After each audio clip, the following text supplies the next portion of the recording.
Rock and roll.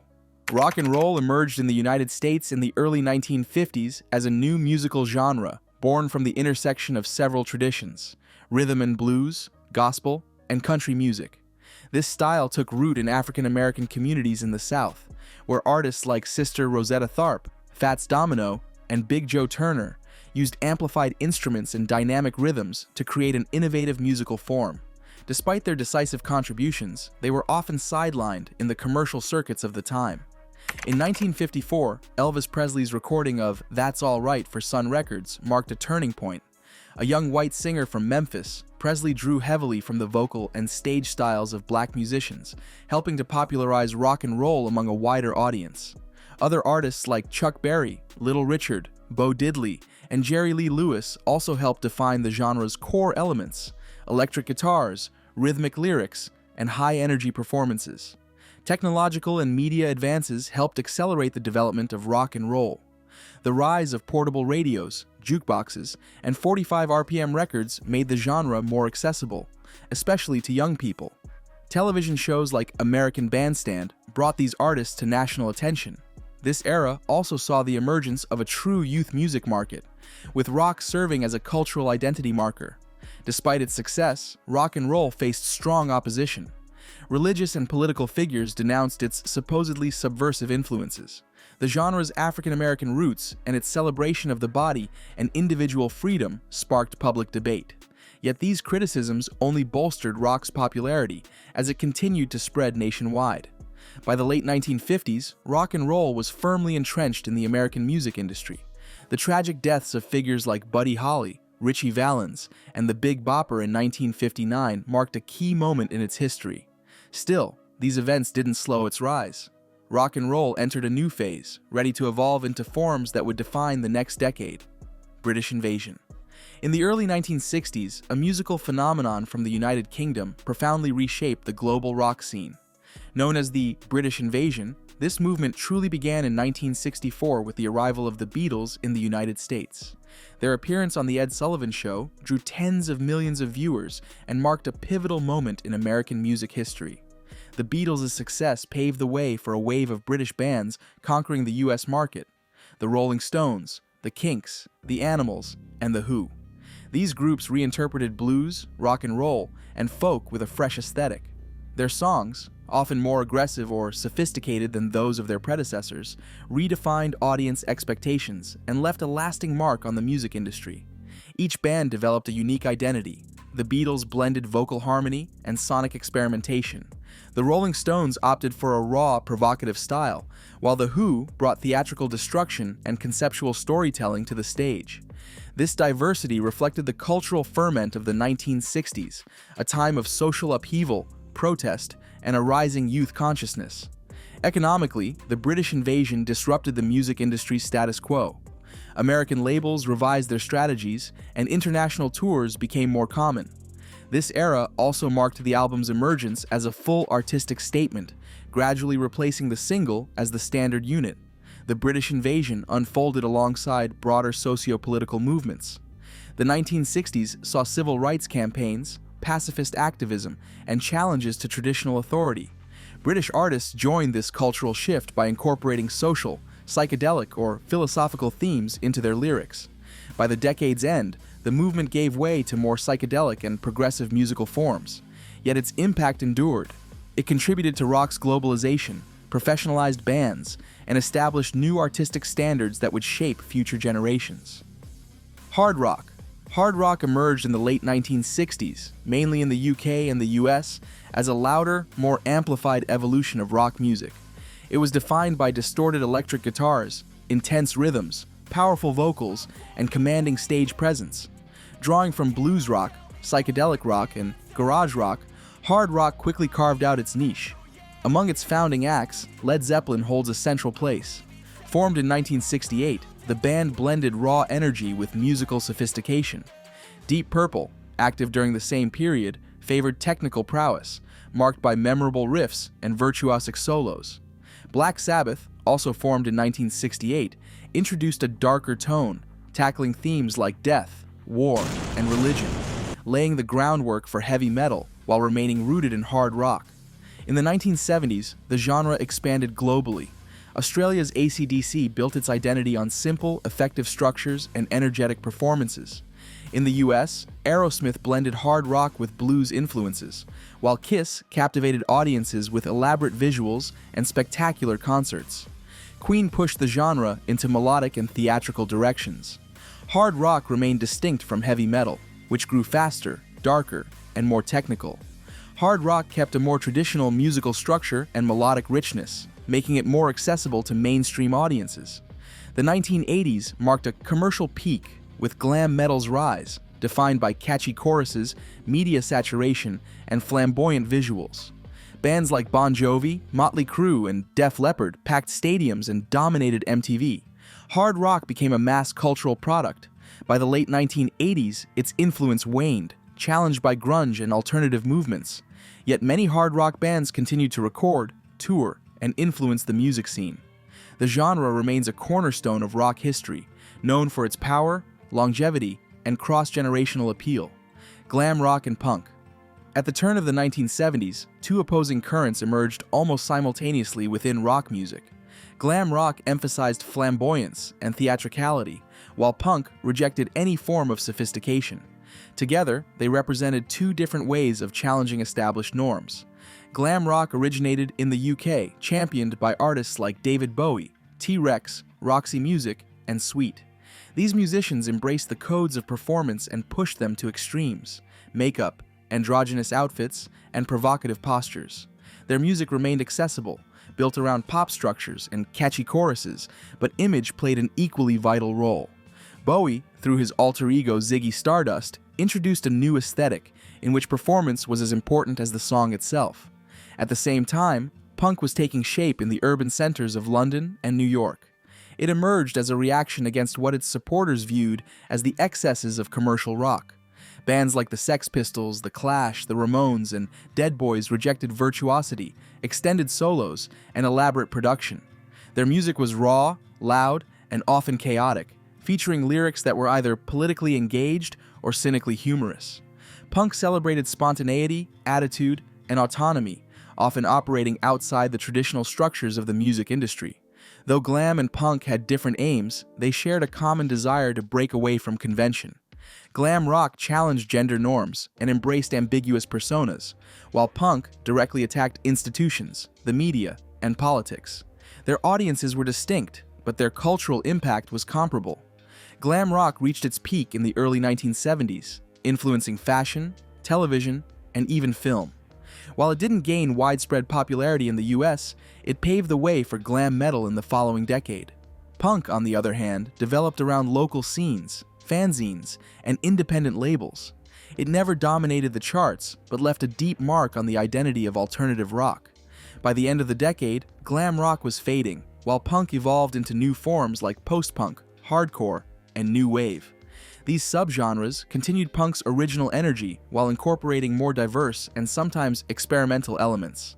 Far from being passing trends, glam rock and punk redefined what rock could be, a space for free expression, whether projecting an image or challenging the status quo. New wave.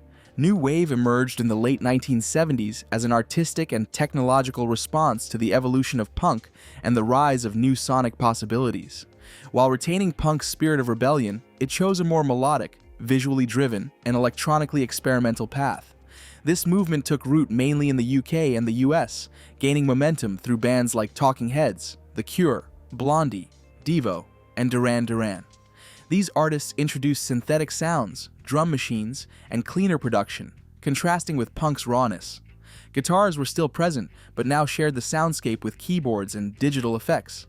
Beyond its sound, new wave was distinguished by its visual identity. The arrival of MTV in 1981 played a central role in this shift. Music videos became artistic extensions of the songs. Stylized, and often conceptual, visuals became essential to each band's identity.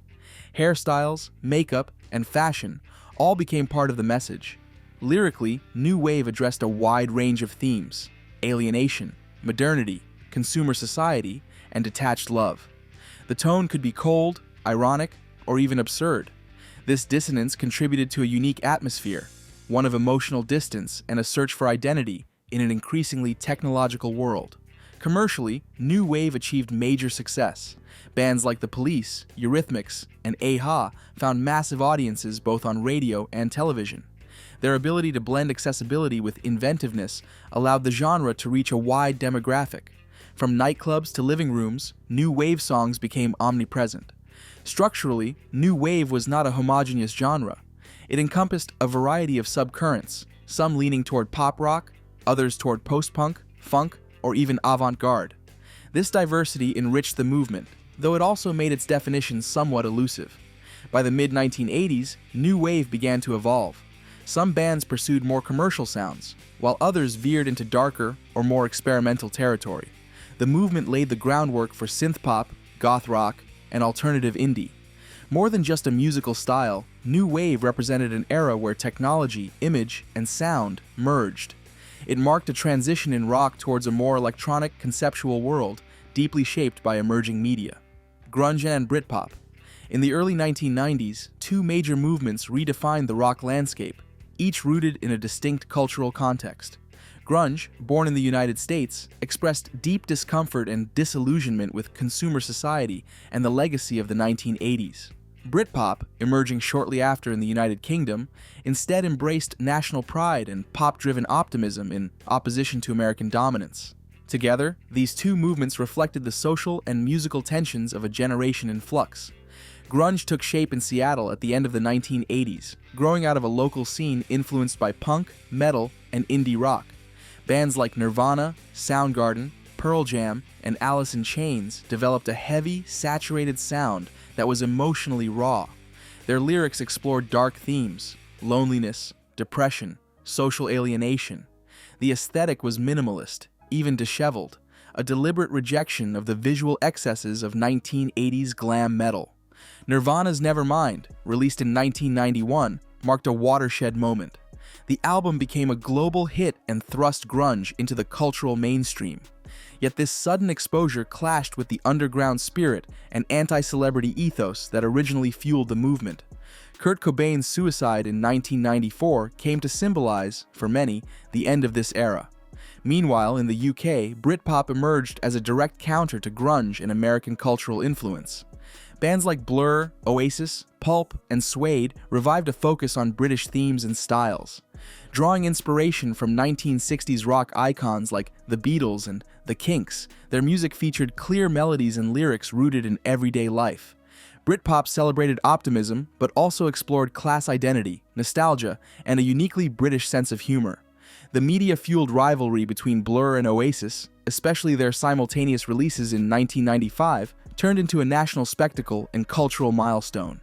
Despite their differences, both grunge and Britpop shared a common goal: to reject the norms of the previous decade. Grunge deconstructed the image of the rock star as a heroic figure, while Britpop aimed to reclaim a local musical identity after years of foreign influence. By the late 1990s, both scenes began to fade. Some bands evolved, others disbanded, but their impact was lasting. Each, in its own way, redefined what rock could mean for a new generation. Post-rock. From the 1990s onward, a new musical movement emerged on the fringes of traditional rock: post-rock. This term refers to an experimental approach that questioned rock's usual structures, song formats, and even its sonic vocabulary. Post-rock isn't a rejection of rock, but rather an attempt to transcend it by exploring new expressive avenues. Post-rock bands moved away from traditional verse-chorus formats in favor of long, evolving instrumental compositions. These were often built on repetition, gradual progressions, and dynamic shifts. Emphasis was placed on textures, atmospheres, and volume changes rather than immediate melodies or lyrics. This brought post-rock closer to minimalist music, jazz, contemporary classical, or film scores. Foundational artists include Talk Talk, whose later albums broke away from conventional pop. Their 1988 album, Spirit of Eden, marked this transition. In the following decade, groups like Slint, Tortoise, Mogwai, Godspeed You!, Black Emperor, and Sigur Rós established a distinct post-rock language. Each had a unique approach. Slint favored rough, repetitive sounds. Tortoise incorporated jazz structures. Godspeed offered orchestral intensity. Sigur Rós created ethereal soundscapes with lyrics in invented Icelandic. Post-rock was never a commercially dominant genre. It developed through independent labels, niche audiences, and specialized media. Still, it earned critical acclaim for its innovation and its bold reshaping of what rock music could be. At the same time, post-rock influenced other genres. Shoegaze, ambient, and metal bands often adopted post-rock elements in their compositions. Even mainstream acts like Radiohead, particularly from their album Kid A onward, drew on its aesthetics to reinvent their sound. Post-rock remains a fluid, sometimes controversial label. It describes more of a creative process than a defined genre. What unites artists under this banner is a shared desire to explore sonic possibilities free from inherited conventions. Even today, post-rock continues to evolve. Though it remains outside mainstream circuits, it holds a strong influence in alternative music circles. It represents a form of artistic exploration within rock, focused on atmosphere, duration, and immersive listening experiences. Digital era. Since the early 2010s, rock music has evolved within a landscape profoundly shaped by digital technology. Often referred to as the digital era, this phase is defined by cultural, technological, and economic shifts that have transformed how music is produced, distributed, and experienced. While rock has lost some of its central position in popular culture, it continues to reinvent itself through hybrid forms and digitally connected experiences. Streaming platforms like Spotify, Apple Music, and YouTube have disrupted traditional distribution models. These new listening habits prioritize speed and accessibility, rewarding artists who adapt to short-form content and playlist-driven visibility. The album has lost some of its symbolic weight, while singles have regained prominence. Within this environment, rock increasingly blends with other genres. Acts like Imagine Dragons, 21 Pilots, and Youngblood fuse rock with elements of electronic music, hip-hop, and pop. The boundaries between genres are dissolving, and even the concept of a fixed rock identity is evolving. This musical hybridization reflects a broader cultural moment defined by fluidity and cross-pollination. The independent scene remains vibrant, supported by more accessible production tools and direct-to-fan digital distribution. Bands like Arctic Monkeys, Tame Impala, and Måneskin maintain a recognizable rock identity while embracing contemporary sounds. Visual presentation, amplified by social media and video platforms, is now as crucial as the music itself in shaping an artist's persona. Live performance has also changed. Concerts remain important for artist legitimacy, but now coexist with virtual formats, live streams, and increased fan interactivity. The COVID-19 pandemic accelerated this shift, prompting artists to rethink their connection to audiences via digital means. Though rock is no longer the dominant chart genre, it continues to thrive in multiple forms. It adapts to the digital landscape through experimentation, image building, and genre fusion. This era doesn't signify the end of rock, but rather its transformation into a more decentralized yet still vital creative force. The digital age is redefining rock's role in a globalized, interconnected, and constantly evolving world.